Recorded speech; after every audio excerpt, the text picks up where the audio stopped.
탈무드 여러분 잘 아시죠? 그 유대인들의 어떤 법칙서 같이 이렇게 교육 지침서 같이 나오는 탈무드라는 그 책에 보면요, 이런 이야기가 나옵니다. 그 살란터라는 유대인 랍비가 한 명 있는데, 이 사람은 율법을 굉장히 철저하게 지키는 사람이었다고 합니다. 6월절이 이제 다가오면 그 성경에 쓰여 있는 대로 무교병이라는 빵을 먹게 되는데요, 이 무교병을 율법에 나오는 그대로 만드는 법칙에 따라서 정확하게 만드는데, 어떻게 만드냐면 무조건 생수로 반죽을 해야 되고요, 물이 굉장히 귀한 나라임에도 불구하고 생수로 반죽을 해야 하고, 이방인들이 이걸 만드는 그 과정을 보면 부정이 탄다고 생각해서 몰래 이 빵을 구워야 하고요, 밀가루와 물 외에 다른 것이 하나도 섞이면 안 됩니다. 또 불은 반드시 나무로만 피워야 하고요. 이 무교병의 두께는 그 랍비 문헌에서 말하기를 그 1트파흐의 두께가 되어야 한다라고 얘기하는데, 1트파흐라는 것은 뭐냐면요, 그 성인 남성의 이 손바닥 넓이의 그 어떤 길이입니다. 한 10cm 정도 되는 두께로 아주 두껍게 빵을 만들어야 되는 거죠. 게다가 이 무교병은 어떤 발효를 도와주고 빵이 부드럽게 하는 그 어떤 첨가물도 들어가 있지 않기 때문에 시간이 조금만 지나도 빵이 완전 돌처럼 딱딱해진다고 합니다. 그래서 7일 동안 매일매일 이 빵을 만들어야 된다고 해요. 이 살란터라는 랍비의 임무는 감독관으로서 이렇게 철저히 율법에 맞게 무교병을 제대로 굽는지 감독하는 역할을 했다고 합니다. 그런데 6월절을 며칠 앞두고 이 사람이 병들어서 이제 눕게 된 거예요. 어쩔 수 없이 그의 제자들에게 대신 감독관의 이 역임을 맡게 해야 됐습니다. 그래서 감독으로 선정된 제자들은 살란터 랍비에게 와서 이렇게 질문했답니다. 선생님, 무교병 굽는 현장을 우리가 감독할 때에 가장 주의해야 할 것은 무엇입니까? 라고 묻자 살란터 랍비는 병상에 누워서 대답했습니다. 무교병을 굽는 여인들에게 보수가 제대로 지급되는지를 감독하는 것이 가장 중요한 일이다 라고 했대요. 율법을 완전히 철저하게 지키는 것 같았던 사람, 1획에 오점도 없을 것 같은 사람에게 가장 중요한 것은 사람이었다는 것이죠. 가난하기 때문에 혼자 와서 막 일해야 먹고 살 수 있었던 당시에 여인들을 보호하는 것이 감독의 가장 중요한 임무라는 것입니다. 이렇게 하나님의 율법은 하나님께서 인간에게 베푸신 사랑에 기초하여야 합니다. 미국의 침례교 목사이자 신학교수인 존 바이퍼 목사님은 베들레헴 교회라는 그 교회에 시무를 하게 되었는데요, 처음 이 교회에 부임했을 때 교회에 좀 이상한 서양문 같은 게 있는 것을 발견했다고 합니다. 어떤 사람이 처음 이 교회에 와서 등록을 하려고 할 때 교회의 지도자들은 이 새신자 앞에서 이 서양문을 낭독해야 한다는 거예요. 내용은 이렇습니다. 예수 그리스도를 구주로 믿으며 마음을 다하여 그분을 주로 모시고 살려고 하며 그분의 명령에 따라 정식으로 침례를 받았으며 우리의 신앙 고백에 진심으로 동의한다 하더라도 파티에서나 친척을 방문할 때 포도주를 마신다면 우리 교회의 교인이 될 수 없습니다라고 교회 지도자들이 낭독한대요. 이것이 마치 하나님의 뜻이라는 듯이 교회 전통으로 만들어 놓은 어떤 둘 다 굉장히 성경적이지 못한 모습이죠. 존 바이퍼 목사님은 이것이 율법주의라고 설명하면서 사람의 행동에 대한 성경적 기준을 자신의 힘으로 지킬 수 있다고 여기고 자신의 도덕성을 과시하기 위해서 이것을 사용한다라고 대답했습니다. 이것은 마치 바리새인들이 11조를 낸 후에 꼭 금식을 하여서 자기들이 이제 11조를 냈다는 것을 이렇게 사람들에게 이렇게 드러내기 위한 행위와 같다는 것. 또 두 번째는 성경에 있지도 않은 행동에 대한 구체적인 조건을 만들어서 여기에 맞춰 교인이 될 자격을 판단한다라는 것입니다. 둘 다 굉장히 성경적이지 못하죠. 존 바이퍼 목사님은 그럼에도 술을 마시는 것이 신앙인에게 신앙인으로 살아가는 것에 있어서 피해를 준다는 사실은 인지하고 있었기 때문에 교회 전통처럼 존재했던 이 서양문을 완전 없애지는 않고 이렇게 고쳤습니다. 우리는 그리스도의 몸에 부당한 해를 끼치거나 우리 자신이나 다른 사람들의 믿음에 위협에 빠뜨리는 모든 약물과 먹는 것과 마시는 것과 관습을 삼간다 이렇게 썼어요. 여기에는 이제 그동안 교회에 나오려는 사람들을 판단하고 정죄하려 했던 기존의 관습도 포함된 것이죠. 교회 안에서는 사람의 신앙을 재는 어떤 줄자 같은 것보다는 우리를 하나로 묶어주는 끈이 필요한 줄 믿습니다. 오늘 말씀 19장은 하나님께서 이스라엘 백성들에게 지켜야 할 법률들을 가르쳐 주시는 내용입니다. 십계명도 나오고요, 재물에 관한 것도 나오고, 공의도 나오고, 사랑 같은 것들이 2절에 나온 것처럼 하나님께서 거룩하신 것처럼 그의 백성들도 거룩함을 추구하도록 말씀해 주시는 내용이죠. 그 중에 오늘 우리가 함께 읽은 말씀은 거류민에 대한 사랑을 말씀하고 계십니다. 이스라엘 백성들이 이제 출애굽을 해서 이렇게 애굽에서 나올 때 이스라엘 족속들만 이렇게 나온 것이 아니었습니다. 그 요셉의 후손들만 나온 것이 아니었어요. 그 여러 민족들이 함께 이렇게 섞여서 나오게 됩니다. 대표적인 인물이 갈렙입니다. 갈렙은 성경에 그나스 사람이라고 나오고요, 학자들이 추정하기로는 갈렙의 아버지를 에돔 족속일 것으로 봅니다. 에돔이 이제 에서를 뜻하는 거잖아요. 에서의 후손들이 에돔 족속인데, 에돔의 아들 중에 하나가 엘리바스라는 사람이 있었고, 엘리바스의 아들 중에 하나가 그나스가 있었습니다. 갈렙은 출애굽할 때 유다 지파로 귀속된 것으로 보고 있습니다. 출애굽기 12장 38절에 보면 수많은 잡족이 이스라엘 백성들과 함께 했다고 나오는 것처럼 이스라엘 백성들이 애굽에서 나올 때 본토 백성들 외에 수많은 사람들이 섞여 있었다는 것을 알 수 있죠. 그런데 이들 사이에서도 반목함과 따돌림이 있었다는 겁니다. 어떤 책이 있는데 성경 이야기를 이제 소설처럼 이렇게 풀어낸 책이 있어요. 거기 보면 그 시리즈 중에 갈렙이라는 책이 있습니다. 뭐 아모스도 있고 다른 것도 있는데 갈렙을 제가 읽었던 기억이 있어요. 거기 보면 이런 장면이 나옵니다. 갈렙이 이제 유다 지파에 들어가서 자신을 갈렙이라고 소개하자 막 이스라엘 사람들이 여러 명이 막 이렇게 손가락질하면서 저 사람이 개라는구만 하면서 킥킬거리는 장면이 나옵니다. 갈렙이라는 이름의 뜻이 개이기 때문입니다. 그만큼 충성됨을 나타내는 단어인데 이스라엘 백성들은 개라고 하면서 놀리는 그런 장면이 나와요. 출애굽한 이후에도 백성들 사이에서는 이러한 끼리끼리 문화와 타민족에 대한 따돌림이 존재했을 것으로 보고 있습니다.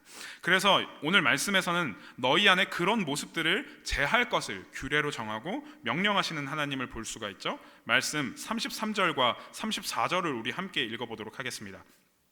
오늘 말씀 33절과 34절 시작. 거류민이 너희의 땅에 거류하여 함께 있거든 너희는 그를 학대하지 말고 너희와 함께 있는 거류민을 너희 중에서 나은 자같이 여기며 자기같이 사랑하라.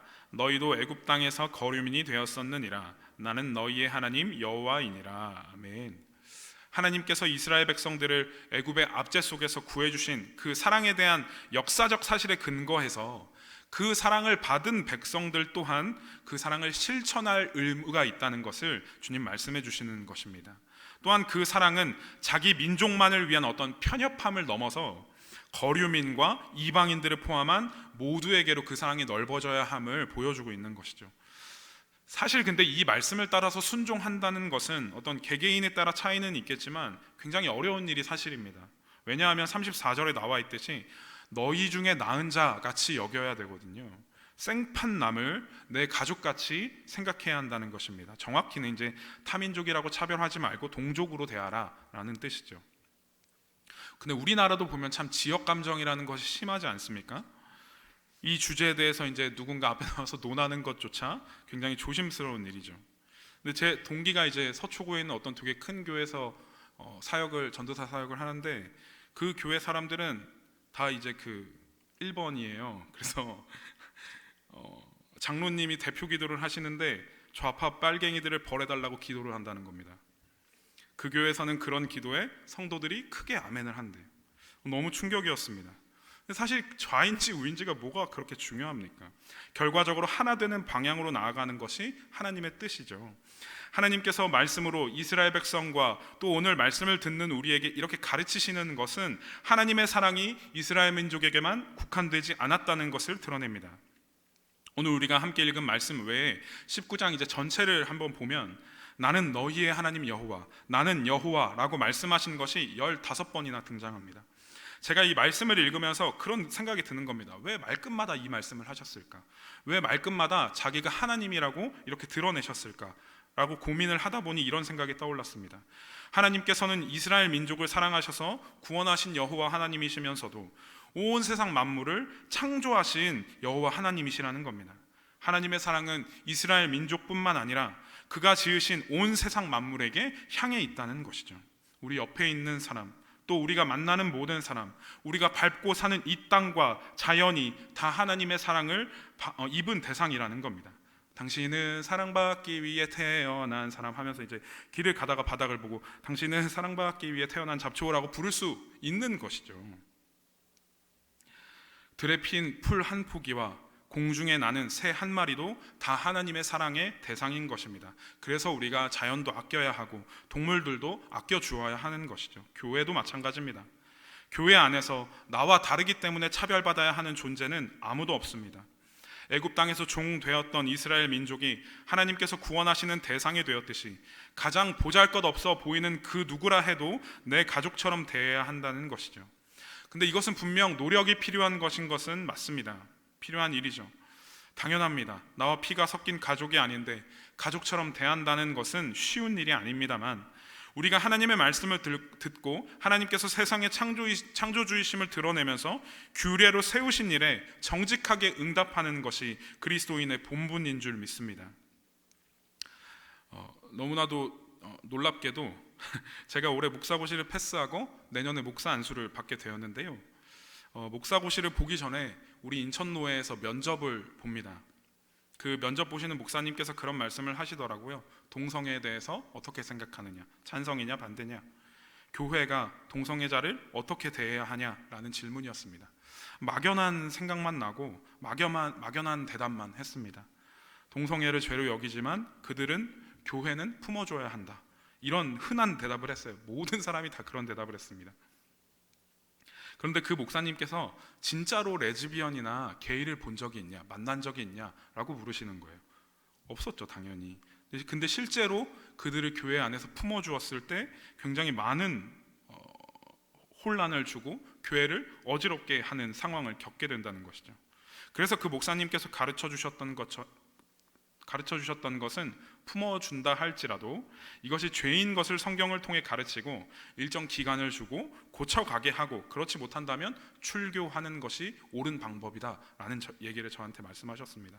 이렇듯이 교회 안에서 교인들끼리의 문제만이 아니라 교인과 교인, 교인과 새신자, 교인과 지역주민, 교인과 노숙자, 노년과 어린아이 사이에 있는 괴리를 화합으로 함께 세워가기란 그만큼 어렵다라는 것입니다. 그러나 그렇다고 해서 불가능한 것은 아닙니다. 앞에서 말씀드렸지만 하나님께서 이스라엘 백성들에게 이렇게 말씀하실 수 있는 것은 그분께서 먼저 그의 백성들에게 나타내 보여주신 사랑에 근거하기 때문이지 않습니까? 불가능해 보이는 이것을 가능하게 하는 것은 어떤 지식이나 어떤 율법이나 감정적인 동요가 아니라 성령님께서 우리에게 가르쳐 주시는 하나님의 말씀에 근거한 아버지의 사랑으로 가능하다는 것이죠. 제가 집에서 밥을 먹으려고 이렇게 밥통 뚜껑을 딱 열었는데 밥이 너무 오래돼서 이렇게 딱딱하게 굳어버렸더라고요. 저는 이제 굳은 밥이 먹기 싫으니까 한쪽에 퍼놓고 새밥을 짓습니다. 근데 먹고 갔다 오면 어머니가 또 그 굳은 밥을 새밥과 섞어서 밥통에 넣어놓으시는 거예요. 그럼 또 굳은 밥과 새밥이 섞인 밥이 일정량이 또 남아요. 그러면 또 저는 그 밥을 퍼놓고 또 밥을 지어서 먹으면 어머니가 또 그 밥을 섞어서 밥통에 넣어놓으시는 거죠. 그럼 밥통 안에는 굳은 밥과 새밥과 무슨 흑미밥과 보리밥과 쌀밥이 막 뒤섞여 있습니다. 더 이상 참을 수 없었던 저는 이 남은 밥을 처리하기로 마음먹었습니다. 어떻게 할까 고민하다가 누룽지를 만들려고 했어요. 근데 이미 굳어버린 밥알들이 막 깨지고 흩어지고 막 이러는 거예요. 하나가 되지 못해요. 근데 이 후라이팬에 밥을 이제 올려놓고 펴야 되는데 딱딱해서 안 펴지는 거예요. 여기 계신 우리 어머님 살림하시는 베테랑 분들은 저럴 때 어떻게 해야 하는지 아시지만 저는 이제 일단 밥을 쏟아놓고 보니까 이게 누룽지가 되는 것이 불가능해 보이더라는 겁니다. 근데 불현듯 저 굳은 밥을 붙여줄 수 있는 건 하나밖에 없다라는 생각이 딱 스쳐 지나갔습니다. 우리 어머니들 다 아시잖아요. 뭐죠? 네, 물입니다. 물.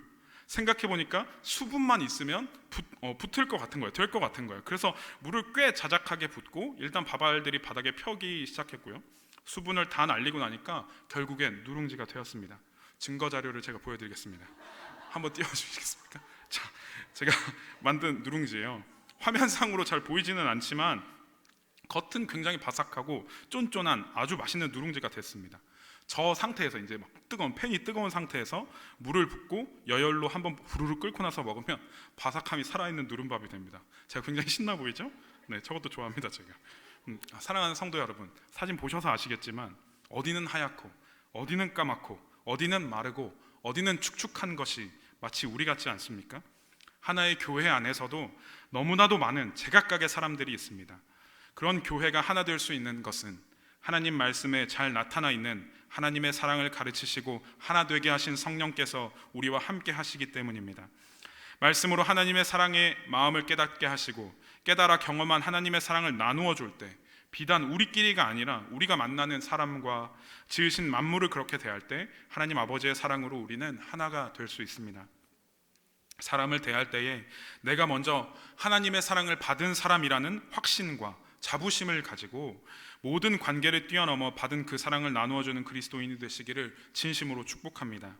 37절 말씀, 너희는 내 모든 규례와 내 모든 법도를 지켜 행하라. 나는 여호와이니라.